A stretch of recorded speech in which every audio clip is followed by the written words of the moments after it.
Hello student, তোমরা যারা ক্যালকাটা ইউনিভার্সিটির আন্ডারে ফিফথ সেমিস্টারের ছাত্রছাত্রী আছো এবং তোমাদের রাষ্ট্রবিজ্ঞান সাবজেক্টটা মাইনর সাবজেক্ট হিসাবে আছে, তোমাদের জন্য আজকে ক্লাসটা খুবই গুরুত্বপূর্ণ। আজকে ক্লাসে তোমাদের MN3 পেপার অর্থাৎ পলিটিক্স ইন ইন্ডিয়া স্ট্রাকচার, এই যে পেপারটি আছে এই পেপারটি থেকে একটি মোস্ট ইম্পর্টেন্ট বড় প্রশ্নের উত্তর নিয়ে আলোচনা করব। একদমই মোস্ট ইম্পর্টেন্ট প্রশ্ন এটা। অন্তরাজ্য পরিষদ কি, ইহার গঠন ও কার্যাবলী। প্রথমেই ভূমিকা দেখে নাও। ভূমিকায় বলা হচ্ছে ভারতের যুক্তরাষ্ট্রীয় কাঠামোর একটি গুরুত্বপূর্ণ অঙ্গ হলো অন্তরাজ্য পরিষদ। অন্তরাজ্য পরিষদ এই পরিষদটি সংবিধানের 263 নম্বর ধারা অনুযায়ী গঠিত হয়েছে।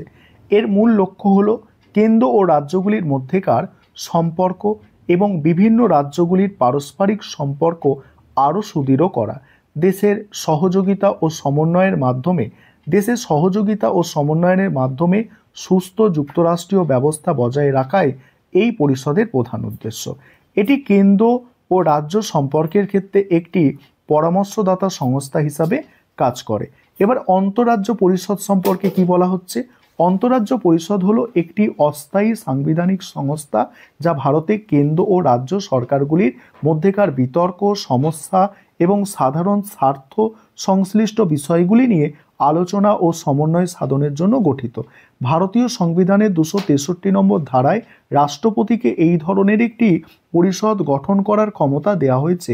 এই ধারায় বলা হয়েছে যে যদি রাষ্ট্রপতি মনে করে যে একটি পরিষদ গঠন করলে জনস্বার্থ সাধিত হবে, তবে তিনি তা করতে পারেন। 1990 সালে সরকারি কমিশন, দেখো সরকারিয়া কমিশন, 1990 সালের সরকারিয়া কমিশন এর সুপারিশের ভিত্তিতে রাষ্ট্রপতির আদেশ বলে এটি প্রতিষ্ঠিত হয়। আর এই পরিষদটি কেন্দ্র ও রাজ্যগুলির মধ্যে প্রশাসনিক, আইনগত এবং অর্থনৈতিক সম্পর্ককে আরও মসৃণ করার জন্য একটি প্ল্যাটফর্ম হিসাবে কাজ করে। এর প্রধান কাজ হলো সমন্বিতভাবে দেশ পরিচালনা করার নীতি নির্ধারণে সরকারকে সহায়তা করা। এবার গঠন। অন্তরাজ্য পরিষদের গঠনে কি বলা হচ্ছে? অন্তরাজ্য পরিষদ গঠিত হয় ভারতের প্রধানমন্ত্রীকে সভাপতি করে।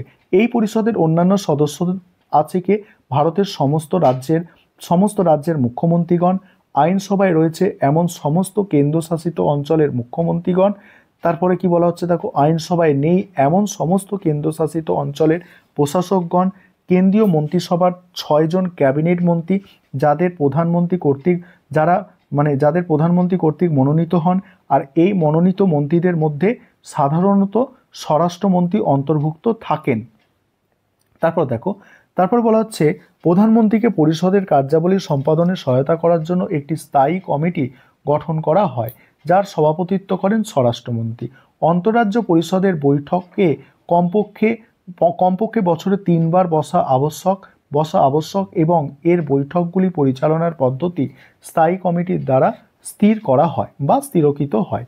এবার কার্যাবলী দেখো, কার্যাবলী কি বলা হচ্ছে দেখো, বলছে এই কার্যাবলী সংবিধানের 63 নম্বর ধারা অনুযায়ী নির্ধারিত। প্রথম কাজ হচ্ছে বিবাদ অনুসন্ধান ও পরামর্শ দান। এই পয়েন্টটা নিয়ে আলোচনা করব। তার আগে যে বিষয়টা তোমাদের বলার আছে, তোমাদের জন্য অনলাইন কোচিং ক্লাস চলছে। তোমরা যদি কেউ পেইড ব্যাচে অ্যাডমিশন নিতে ইচ্ছুক থাকো বা আমাদের থেকে স্টাডি মেটেরিয়াল পারচেস করতে চাও, তাই নিচে যে নম্বর দেখতে পাচ্ছ এই নম্বরে তোমরা যোগাযোগ করতে পারো। দেখো এখানে পয়েন্টটা কি ছিল? প্রথম যে কাজটা ছিল সেটা হচ্ছে বিবাদ অনুসন্ধান ও পরামর্শ দান। এই পয়েন্টটাকে এবারে বোঝার চেষ্টা করো। কি বলা হচ্ছে দেখো, পরিষদ 2 বা ততোধিক রাজ্য বা কেন্দ্রে 1 বা একাধিক রাজ্যে, বলছে 2 বা ততোধিক রাজ্য, কেন্দ্র এবং 1 বা একাধিক রাজ্যের মধ্যেকার কোনো বিবাদ বা বিরোধ সম্পর্কে অনুসন্ধান করতে পারে এবং সেই সংক্রান্ত বিষয় নিয়ে আলোচনা করতে পারে। তবে মনে রাখতে হবে পরিষদ শুধুমাত্র সেই বিবাদগুলি নিয়েই অনুসন্ধান ও আলোচনা করতে পারে যেগুলি আইনগত নয়। এটি একটি পরামর্শদাতা সংস্থা হিসাবে কাজ করে, অর্থাৎ এর পরামর্শগুলি বাধ্যতামূলক নয়, আইনগত। বলছে আইনগত বিবাদের ক্ষেত্রে সুপ্রিম কোর্ট চূড়ান্ত বিচারক। তারপর দ্বিতীয় যে পয়েন্টটা আছে দেখো, সাধারণ আগ্রহের বিষয়ে আলোচনা ও অনুসন্ধান। কেন্দ্র এবং রাজ্যগুলির মধ্যেকার সাধারণ আগ্রহের বিষয়গুলি নিয়ে পরিষদ আলোচনা করে এবং সেই বিষয়ে নীতি ও পদ্ধতির সুপারিশ করে। যেমন অর্থনৈতিক পরিকল্পনা, সামাজিক নিরাপত্তা, কর্মসংস্থান, অন্তরাজ্য বাণিজ্য সম্পর্কিত সমস্যা ইত্যাদি বিষয়ে এই পরিষদ গুরুত্বপূর্ণ ভূমিকা পালন করে। আর এই আলোচনাগুলি রাজ্যগুলির মধ্যেকার সমন্বয় ও সহযোগিতা বৃদ্ধি করতে সাহায্য করে। পরের পয়েন্ট হচ্ছে নীতির সমন্বয় সাধন।